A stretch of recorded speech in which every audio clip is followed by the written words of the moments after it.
Hello my dear students, how are you. आप लोग कैसे हैं। आप लोगों को सबसे पहले तो होली की ढेर सारी शुभकामनाएं। आप लोग होली को बहुत अच्छी तरह से मनाएं। ये क्या है कि सद्भावना का, आपसी भाईचारे का यह प्रतीक है। जैसा कि पिछले वीडियोस में मैं आपको बता चुका हूँ, एक्टिव से पैसिव पढ़ाया था। और एक्टिव से पैसिव जो मैंने पढ़ाया था वो बोर्ड वाले बच्चे एग्ज़ाम दे रहे थे और उनका कुछ रिक्वेस्ट था कि सर मेरा एक्टिव पैसिव नहीं क्लियर है। इसको ध्यान में रखते हुए मैंने टॉपिक पहले शुरू कर दिया था एक्टिव पैसिव। एक्टिव पैसिव को मैं कम्प्लीटली फुल्ली डिटेल में पढ़ा दिया, जिसका इंटरमीडिएट तक आपको अगर उतना तैयार कर लीजिए तो एक्टिव पैसिव अतिरिक्त पढ़ने की कोई आवश्यकता नहीं है। वही सेम रूल सेम चीज़ें आपको इंटरमीडिएट में भी मिलेगा। सिर्फ अंतर इतना है कि यहाँ आपको एक्टिव से पैसिव में चेंज करने के लिए मिलेगा। वहाँ ये ट्रांसफॉर्मेशन होता है एक टॉपिक, उस ट्रांसफॉर्मेशन टॉपिक के अंतर्गत आपको एक्टिव से पैसिव में चेंज करने के लिए या पैसिव से एक्टिव में चेंज करने के लिए मिलेगा। लेकिन पिछले वीडियोज को मैंने जो बताया, प्रीवियस ईयर के कुछ क्वेश्चन पेपर मैंने सॉल्व करवाया, तो चार्ट को सामने रख करके आप क्या करिए कि आप एक्टिव से पैसिव में चेंज करने के लिए कुछ सेंटेंसेस को आप करते रहिए। जहाँ आपको प्रॉब्लम हो वहाँ आप क्या है कि मुझसे संपर्क करिए, कमेंट बॉक्स में अपनी समस्या को भेजिए, उसका मैं निदान करूँगा। अच्छा, जैसा कि मैंने सोचा कि चलिए आपको टेंसेस पढ़ा दिया जाए। टेंस क्या होता है, ये जीवनों उपयोगी होता है। कोर्स के साथ साथ क्या होता है कि जीवन में आप जब तक जिएंगे तब तक इसका रोल रहेगा, बशर्ते आप डिटेल में अगर इसको पढ़े हैं तो। छोटी बड़ी सारी चीज़ें, यह टेंस क्या होता है कि टेंस तो आप जानते हैं 12 होता है, लेकिन उसके पहले क्या होता है कि कुछ सिंपल चीज़ें होती जिसको जानने की आवश्यकता होती है। तो आज की टॉपिक में मैं आपको टेंस पढ़ाऊँगा। टेंस में क्या है कि पहली बात तो टेंस मीन्स होता है काल। पहले आप समझ लीजिए, टेंस मीन्स होता है काल। ओके, तो पहले तो आप समझिए कि टेंस है क्या। टेंस मीन्स होता है काल। हिंदी से इंग्लिश में ट्रांसलेट करने के लिए आप कहीं बाहर जा रहे हैं, वहाँ पे टेंसेस की ज़रूरत पड़ेगी। किसी से इंग्लिश में बात करना है, किसी चीज़ को इंग्लिश से हिंदी में ट्रांसलेट करना या हिंदी से इंग्लिश में ट्रांसलेट करना, तो रूल्स के अकॉर्डिंग ही। ग्रामर एक ऐसी चीज़ है कि ये मैथमेटिकल पार्ट की तरह बिल्कुल सिस्टमैटिक ढंग से रूल्स के अकॉर्डिंग ही आप आगे बढ़ पाएंगे। ऐसा नहीं है कि मनमानी आप बढ़ेंगे। मनमानी आप करेंगे तो निश्चित तौर पे गलत होगा, इसलिए रूल्स को आपको जानना आवश्यक है। तो ऐसी कंडीशन में क्या है कि टेंस में क्या होता है कि जब हम हिंदी में कोई वाक्य लिखते हैं, राम स्कूल जाता है, तो जब हम हिंदी में कोई वाक्य लिखते हैं तो सबसे पहले हमको सब्जेक्ट मिलता है, ऑब्जेक्ट मिलता है और लास्ट में हमको वर्ब मिलता है। ठीक है, कोई भी हिंदी में जब भी हम कोई वाक्य लिखेंगे तो सब्जेक्ट मिलेगा, ऑब्जेक्ट मिलेगा और वर्ब मिलेगा। और जब हम हिंदी से इंग्लिश में ट्रांसलेट कर लेते हैं तब क्या होता है कि Ram goes to school. Ram goes to school. अब देखिए, राम क्या है, सब्जेक्ट है, गोज आपका वर्ब है, स्कूल आपका ऑब्जेक्ट। तो जब हम इसका इंग्लिश में ट्रांसलेट करते हैं तो सब्जेक्ट मिलता है, वर्ब मिलता है और ऑब्जेक्ट मिलता है। तब इनका क्रम क्या होता है, बदल जाता है। तो ये लास्ट में हमेशा जो भी होगा वो क्या होगा कि वर्ब होता है। अच्छा, वर्ब में भी क्या होता है कि एक हेल्पिंग वर्ब होता है, एक मेन वर्ब होता है। तो इसको भी आपको समझने की आवश्यकता है। क्या समझे आप कि जब हिंदी में हम कोई वाक्य या सेंटेंस लिखते हैं तो राम स्कूल जाता है, तो राम क्या है, हमारा सब्जेक्ट है, इसके बाद ऑब्जेक्ट है ऑब्जेक्ट में भी, जैसा कि आपको एक्टिव से पैसिव में जब हमने पढ़ाया था तो इसमें मैंने आपको वहाँ पे डिस्क्राइब कर दिया था, इसका वर्णन मैंने कर दिया था कि ऑब्जेक्ट भी हमारे दो प्रकार के होते हैं, एक डायरेक्ट ऑब्जेक्ट होता है और एक इनडायरेक्ट ऑब्जेक्ट होता है। इसको मैं आपको ऑलरेडी पहले बता चुका हूँ कि डायरेक्ट ऑब्जेक्ट कोई निर्जीव कर्म होता है और इनडायरेक्ट ऑब्जेक्ट ये सजीव कर्म होता है। इसको पहचानने के ग्रामेटिकल रूल्स भी मैंने आपको बता दिया था कि क्या लगाया जाए क्रिया के पहले, जो उत्तर मिलेगा वो डायरेक्ट ऑब्जेक्ट है। किसको लगाया जाए क्रिया के पहले, उसके पहले क्रिया के पहले किसको लगा करके प्रश्न पूछा जाए, उसके बदले में जो उत्तर मिलेगा वो इनडायरेक्ट ऑब्जेक्ट होता है। ये हम आपको वर्णन कर चुके हैं। लास्ट में ये हमारा क्या है, वर्ब है। और जब हम इंग्लिश में ट्रांसलेट किए तो सब्जेक्ट मिला, वर्ब मिला और ऑब्जेक्ट मिला, जैसा कि यहाँ पे आप देख रहे हैं। ठीक है, तो जैसे इसको जानने की आपको आवश्यकता है। अच्छा, दूसरी बात क्या है कि जैसे मेन वर्ब क्या होता है, मेन वर्ब, और एक होता है हेल्पिंग वर्ब। मेन वर्ब और हेल्पिंग वर्ब, मेन वर्ब को मुख्य क्रिया कहते हैं, हिंदी में इसको क्या कहते हैं, मुख्य क्रिया कहते हैं। और हेल्पिंग वर्ब को हिंदी में सहायक क्रिया कहते हैं। इसको मेन वर्ब और इसको हेल्पिंग वर्ब कहते हैं। तो इसमें बहुत बारीक अंतर होता है कि जैसे ही इज गोइंग टू स्कूल, अब यहां समझिए, ही यहाँ पे इज क्या है, ये हेल्पिंग वर्ब है, और गोइंग क्या है, ये आपका मेन वर्ब है। अगर helping verb is, am are, was, were, has, have, had इनका यूज किया गया तो ये हेल्पिंग वर्ब है। लेकिन अगर हमारा सेंटेंस आ जाता है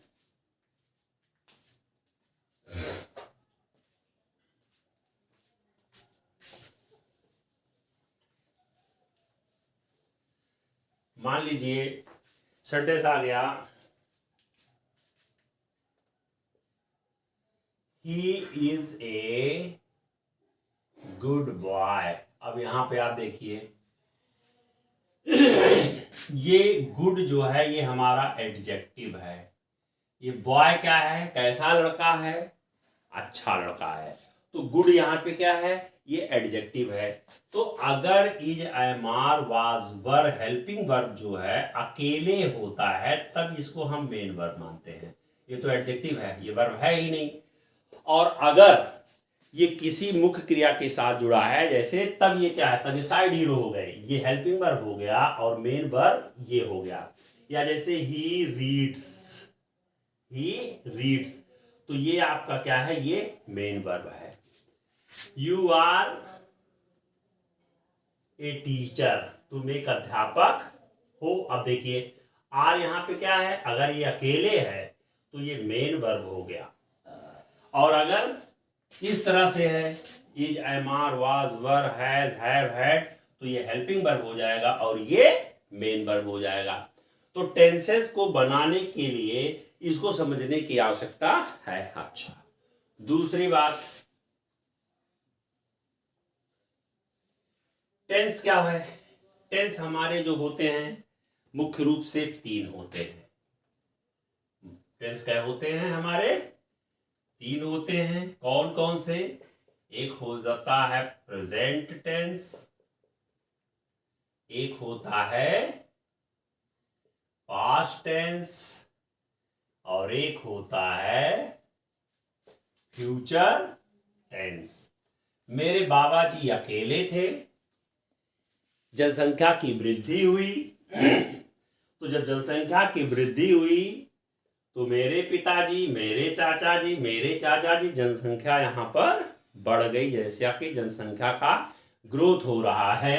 तो काल जो टेंस समय है, ये तीन प्रेजेंट टेंस को क्या कहते हैं, वर्तमान काल, इसको क्या कहते हैं, वर्तमान काल, इसको क्या कहते हैं, भूत काल, इसको क्या कहते हैं? भविष्यति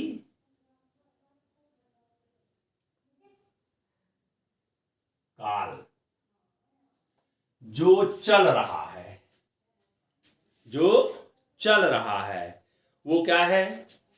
वो हमारा वर्तमान है, प्रेजेंट है। जो बीत चुका है वो हमारा क्या है? भूतकाल है।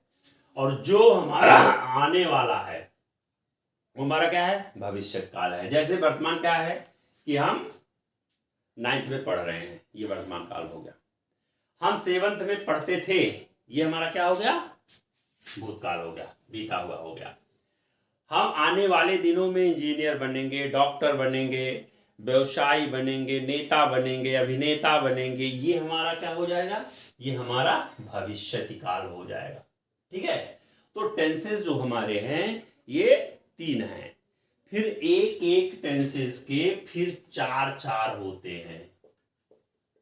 Present indefinite, present continuous, present perfect, present perfect continuous, फिर past indefinite, past continuous, past perfect और पास्ट परफेक्ट कंटीन्यूअस। इसके भी 4 होते हैं। 4 क्या होते हैं कि future indefinite, future continuous, future perfect और फ्यूचर परफेक्ट कंटीन्यूअस। तो ये आपके क्या है कि इस तरह से एक एक टेंसेस के 4 होते हैं। इसको बेसिक रूप से जानना आवश्यक है। अभी हम आपको ये एक तरह से इंट्रोडक्शन, इसको आप मान के चलिए कि जैसे मकान बनाना है तो हमको सरिया, सीमेंट, गिट्टी, मोरंग की आवश्यकता पड़ती है। उसी तरह से हमको टेंस को ट्रांसलेट करने के लिए, हिंदी से इंग्लिश में ट्रांसलेट करने के लिए किसकी किसकी जरूरत पड़ेगी, पहले हम उसके मूलभूत आवश्यकताओं को समझे, जरूरतों को समझे। इसके बाद फिर रूल्स हम आपको बताते हैं, जैसा कि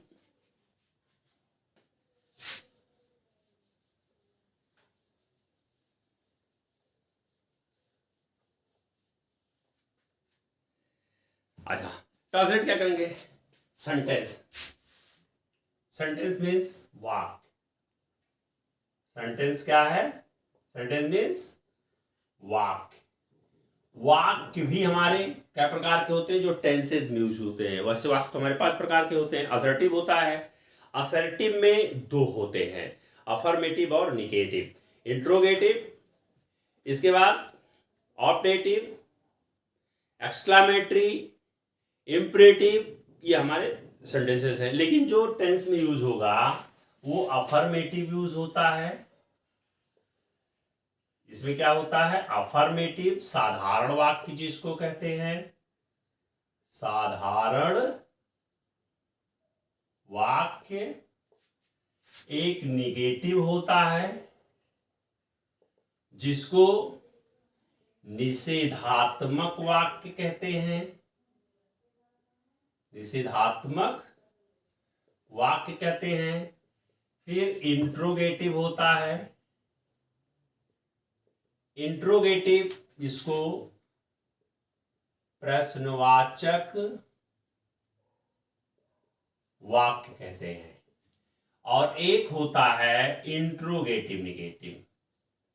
इंट्रोगेटिव